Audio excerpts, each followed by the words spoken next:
비명계로 통칭되는 김종민 의원이요. 이낙연 대표가 광주에 출마해야 된다. 이런 주장을 했습니다. 그런데 그 앞에 저희 프로그램에 출연하셨던 박지원 전 원장은 이낙연 대표 광주 가면 돌팔매 맞는다. 영광에도 출마 못한다. 이런 말씀 주셨거든요. 어떻게 보세요? 왜 김종민 의원 이런 얘기 했을까요? 그거는 이제 불가피한 측면이 있겠죠. 어쨌든 탈당 세력이 새로 총선에 대비해서 뭔가 성과를 내려면은 네. 뭔가 선거제가 연동제로 되건 아니건 연동제로 된다 하더라도 네. 지도적인 인사들이 그 비례만 넘본다 하면 너무 없어 보이기 때문에 지역을 돌파하는 뭔가 파괴력을 보여야 되잖아요. 예. 근데 사실은 길이 뭐가 있겠어요. 수도권 아니면 호남이기 때문에 네. 적어도 그런 구심을 누가 해줘야 된다라는 그런 자연스러운 요구일 거고요. 네. 근데 당사자들로서는 굉장히 선택하기 고통스러운 예. 이제 그런 당혹스러운 요구일 수도 있고 예. 근데 나오는 것이 자연스럽고 요구가 예. 근데 당사자가 과연 그 길을 선택할지는 지켜봐야 하고 예. 뭐 박지원 전 원장님처럼 뭐 네. 어디 나가도 이럴 것이다 저럴 것이다 제가 굳이 그 평가는 안 해도 될 것 같습니다. 네, 알겠습니다. 사실 지금 나간 분들이 가장 많이 비판하는 게 이재명 대표 사당화하지 않습니까? 뭐 개딸 뭐 전체주의 뭐 이런 주장도 하긴 하는데 조정식 사무총장의 당무 사유화까지 이루어지고 있다. 민주당의 당내 민주주의는 사라지고 있다. 이런 비판은 어떻게 보세요?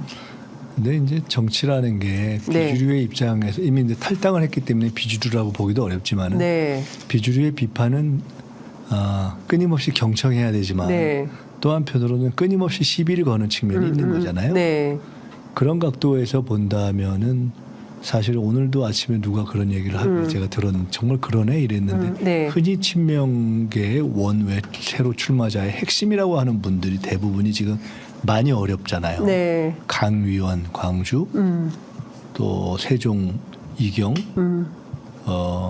또 성남 현근태 또 누군가요? 또 누가 한 분 안 된 것 같은데 한 서너 분이 지금 이미 그렇게 사실상 낙마 비슷하게 했던데 장 무슨 찬? 장의찬인가 광주에 장의찬 있었잖아요. 이미 그렇게 좀 그런 핵심에 해당한다는 분들이 4명이 흔히 이야기하는 것은 비명, 반명 이런 분들보다 진짜로 그 핵심적인 분들이 이미 저렇게 출마 자격 자체가 없는 상태가 됐잖아요. 그냥 그런 것면만 놓고 본다면은 공천 이전에 그 사전 과정이 일방적이거나 편파적이거나 또는 사당화다 이렇게 얘기하기가 뭐 그래도 그렇게 주장할 수는 있겠지만 그런 반대의 사례들을 놓고 과연 그렇게만 이야기할 수 있을지 좀 되물을 대목이 있다. 그리고 조정식 총장에 대한 얘기 당무 사유화라는 거는 뭔 얘기인지 그러니까 정확치가 않아서 잘 제가 설명할 입장은 아닌 것 같고요. 그러니까 그 공천과 경선 문제만 놓고 봐도 당장 그렇잖아요. 그래서 저는 경선과 공천을 앞두고는 늘 이런저런 시비가 있는 것인데 지금 나타난 양상은 오히려 상당히 이른바 친명 신진 출마자 그룹 또는 그걸 지지하는 분들 입장에서 볼 때는 야 우리만 이렇게 다 이렇게 꺾이냐 이럴 수조차도 있는 형국 아닌가 뭐 그렇게도 한편 보여서 꼭 그렇다라고 제가 뭐 굳이 강변하지는 않겠지만 균형 있게 그거를 볼 필요는 있다 이렇게. 알겠습니다. 지금 중요한 거는 이런 것 같아요. 그러니까 당장 국민적인 여론이 들끓는 문제는 정말 살기가 어렵고 고물가 시대에 월급 빼고 다 오르는데 경제 문제가 심각하고 민생이 정말 그야말로 도탄에 빠지고 이런 상황인데 대통령은 뭐 부자 감세 뭐 이런 등등 얘기하면서 좀 피부에 와닿지 않는 주장을 한다. 그래서 정권 심판 여론이 상당히 높다. 그렇다면 이재명 대표가 전선을 좀 넓게 치고 그리고 어쨌든 큰 판에서의 리더십을 좀 발휘하는 게 필요한 거 아니냐. 오늘 아침 김부겸 전 총리도 한겨레 인터뷰에서 이제 그런 말씀하셨는데요. 이런 선거 지휘, 그러니까 민주당만이 아니라 전체 그 민주진보 진영, 뭐 꼭 진영이라고 포괄하기는 어렵지만 어쨌든 윤석열 대통령 국정 운영에 대해서 반대하는 제 세력들을 다 모으는 리더십, 이런 게 왜 발현이 안 되냐라는 비판, 이건 좀 어떻게 보세요? 저는 그 적절한 문제 의식이라고 보고요. 네. 그것이 돼갈 것이다 이렇게 봅니다. 그것을 굳이 안 할 생각이 있었던 것도 아닐 거라고 보고. 네. 말씀드렸듯이 지금까지의 상황이 그렇게 뭐 순탄하고 평화롭지 않았잖아요. 네. 그렇기 때문에 이제 본격적으로 하면 되고 당 내에 있어서의 여러 가지 문제가 정돈되어가는 시점이고 또 그런 거에 더해서 네. 선거구 문제라는 또 디테일 암초가 하나 있었잖아요. 이제 그러나 그걸 더해서 크게 보면 민주주의 경제 남북관계 거기에 저출생까지 더하는 국가 위기적 상황이기 때문에 네. 그 전통적인 어떤 민주 대연합에 기초하지만 그걸 뛰어넘는 네. 국가 위기에 대응하는 그러한 큰